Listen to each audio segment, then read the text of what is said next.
A staff sergeant in the SAS and one of the most experienced combat medics in the military, Jamie Ferguson treated countless soldiers and witnessed the unspeakable horrors of war.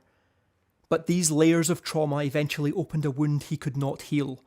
Just 4 months ago, he drove to his military base and filmed a final message. Only now has his wife been able to watch it. In the video you can see in his face he's a very haunted man.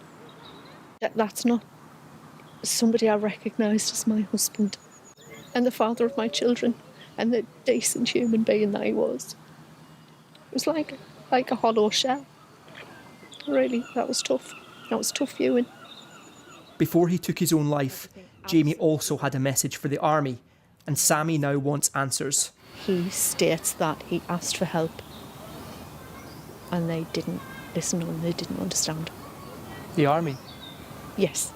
I've got to figure out what my life is without my husband and the father of my children, and I cannot move on, and I cannot do that to the best of my ability without knowing exactly what happened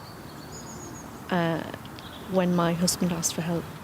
But Sammy says she feels locked out by the army and the government, even though her husband died in their service. We know what the MOD's like. They like to do everything behind a closed door, including his service inquiry, which I've been told I cannot attend as an observer. So to be cut out of that process, it's like we don't matter.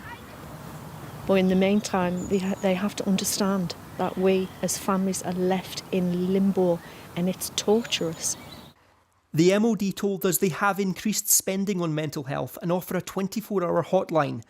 But Jamie was one of 5 reported military suicides in that 1 week. I know many within the military community that are suffering terribly with their mental health. And we have to change that. We have to try and do better, strive to do better for them, because at the end of the day they have served their country. Regardless of what everybody's views are politically, these people go out there and they do the job and come home and they are forever changed.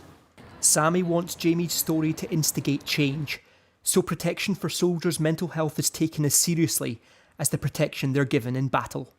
Peter Smith, ITV News, Kirkcaldy.